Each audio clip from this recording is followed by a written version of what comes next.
ซึ่งทางรักษาการนายกรัฐมนตรีก็ยังมีการสอบถามความเป็นอยู่และก็มีการติดตามดูแลซอยเหลือของหน่วยงานต่างๆในพื้นที่โดยประชาชนผู้อพยพทุกเพศทุกวัย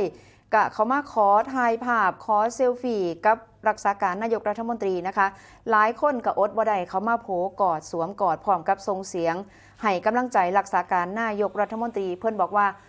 สู้ๆนะคะก็ให้กำลังใจกันซึ่งบรรยากาศการลงพื้นที่ก็เป็นไปอย่างอบอุ่นและก็เป็นกันเองโดยนายอนุทินก็ยังได้ร่วมกิจกรรมกับเจ้าหน้าที่และก็อาสาสมัครโดยการปรุงอาหารเมนูที่เพิ่นปรุงค่ะนั่นก็คือหอยทอดและก็ตำบักฮงค่ะเพิ่นมีการแจกจ่ายให้กับพี่น้องประชาชนในศูนย์พักพิงก่อนที่จะร่วมสร้างรอยยิ้มและก็สร้างความสุขให้กับพี่น้องประชาชนโดยการร้องเพลงให้ประชาชนได้ฟัง2 บทเพลงนำกันค่ะเพลงแรกก็คือเพลงส้มซ่านของศิลปินเสกโลโซเพลงที่2ก็คือเพลงคนสุดท้ายของอัศนีวสันต์โชติกุลนะคะทำกลางบรรยากาศที่อบอุ่นและก็เป็นกันเองอย่างที่คุณผู้ชมเห็นนะคะตอนนี้อยู่ที่หน้าจอก็คือ